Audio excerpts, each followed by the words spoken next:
All right, thanks everyone. Pat Cummins, Australian captain, here ahead of this fifth and final test match here in Sydney. Again, I probably won't get to everyone, but we'll try to get as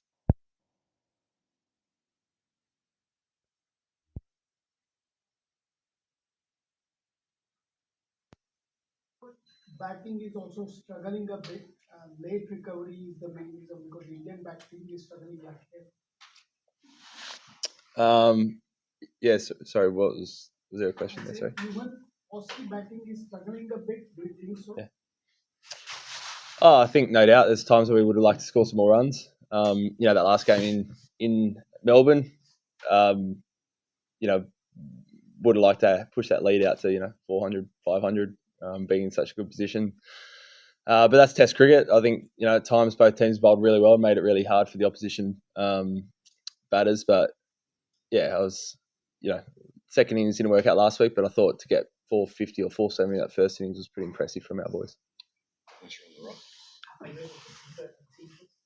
Yes, yeah, one change. Marshy misses out, and Beau Webster's debuting. Yeah, Beau's been in the squad for a few tests now. Mitchie obviously hasn't quite got the runs or perhaps wickets that he would have liked this series. So felt like it was time for a freshen up. And Beau's been with the squad; he's been great. So it's a shame for Mitchie because we know how much he brings to the team. But I feel like now's a good week for Beau to get a chance.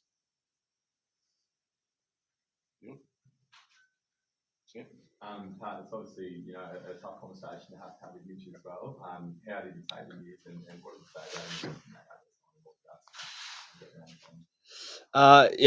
say? He totally understanding. I think his words were, didn't not necessarily blindsided. He knows he hasn't scored the runs or wickets that he would have liked, so that makes you vulnerable.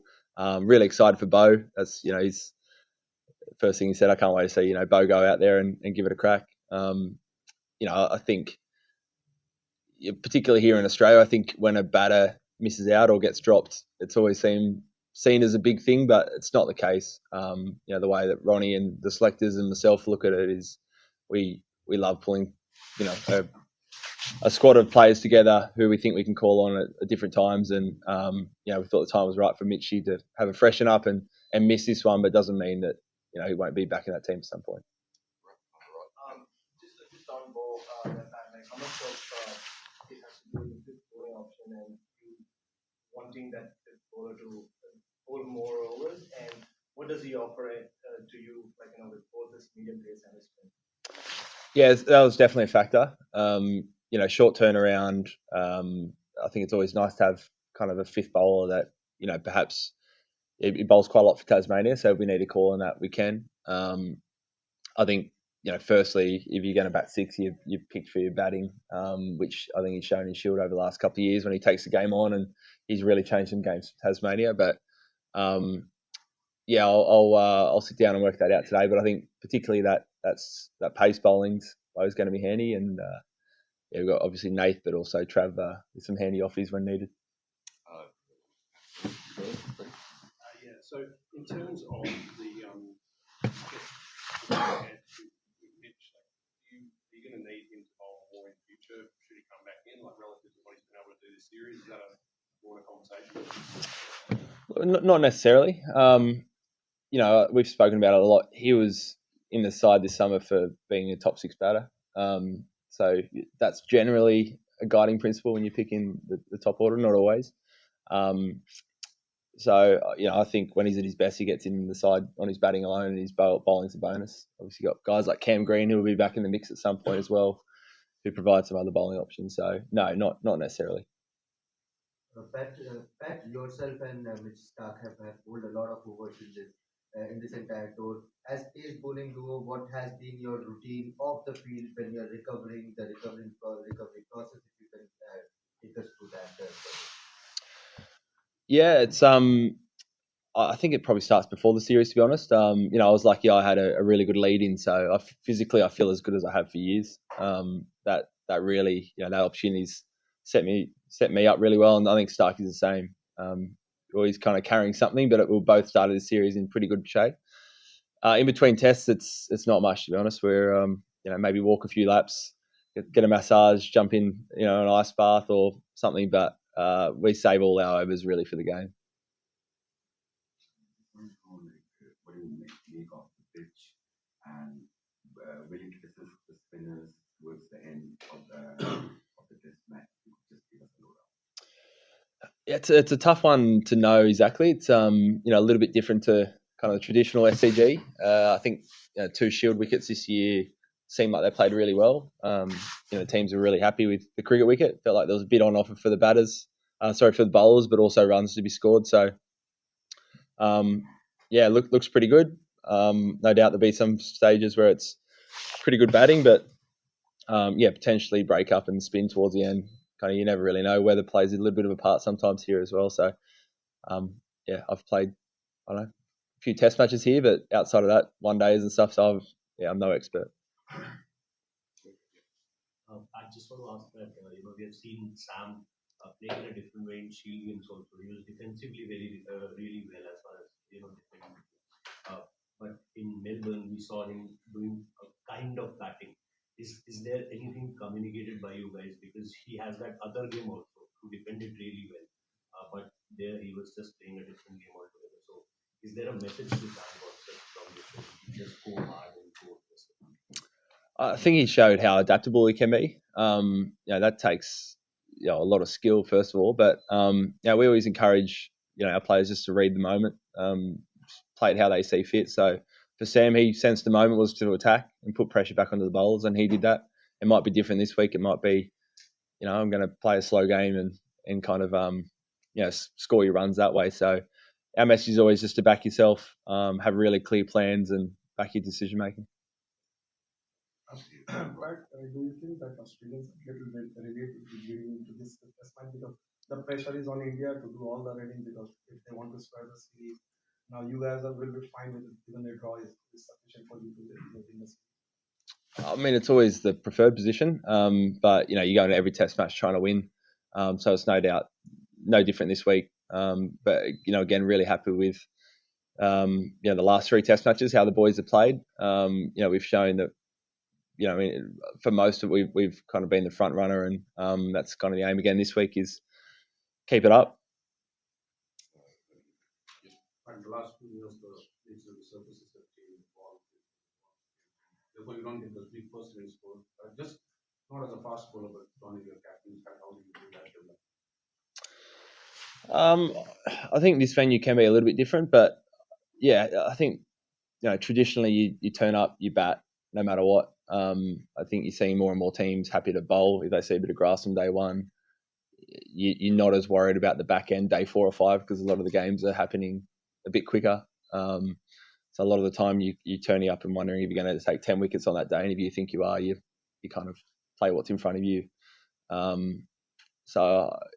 think it's a little bit different to what it has been, even me growing up. But you still get test matches like last week, which are go the full 5 days, and kind of that more traditional slow burn, which I think is just as enjoyable.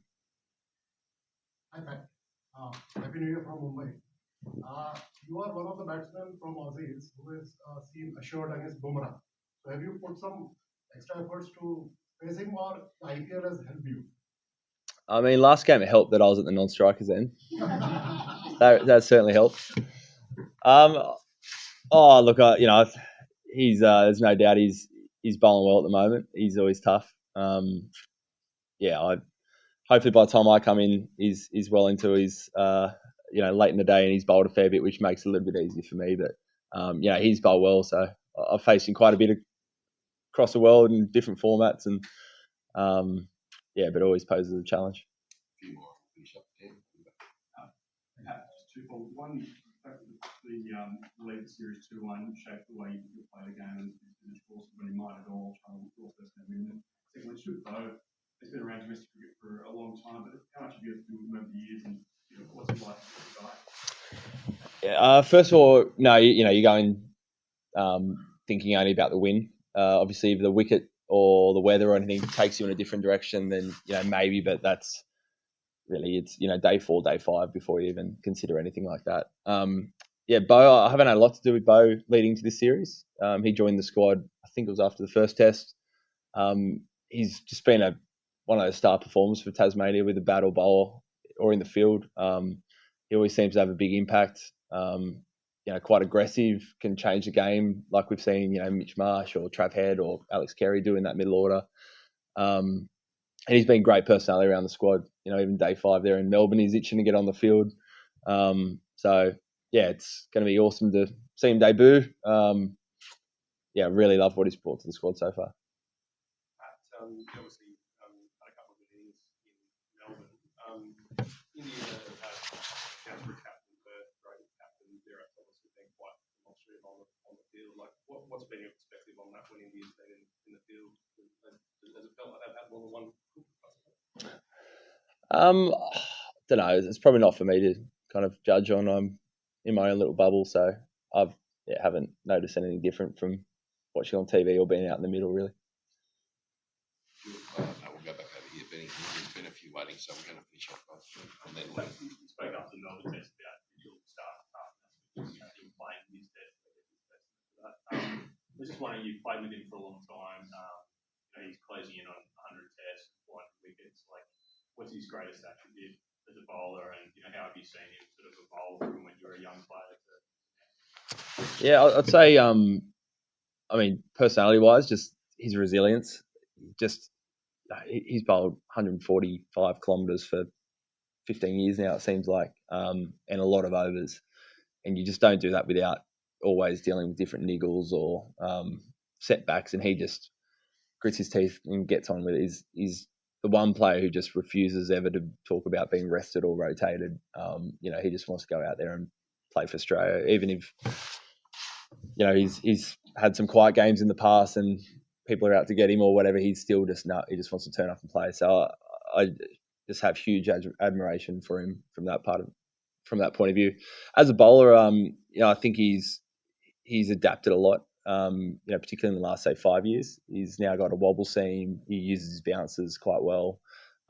It's not just that get it full, try and swing and hit a front pad. He's got a lot of different strengths. He comes around the wicket to right-handers. So I think he's just really proactive. He knows his skill sets really well, and he's an absolute dream as a captain because you feel like you've got 5 different bowlers in one. Sorry, you did have to hear that, Bill. Yes. I want to ask about your batting. A couple of years back, you had publicly said that the call between the T20 and the Test ongoing. So what did you do to change? And just now, you did a great knock in Ashes, the World Cup semi-final in India, and here, of course. So how important is batting for Pat Cummins, the captain? Yeah, it's something I've always put a lot of effort into.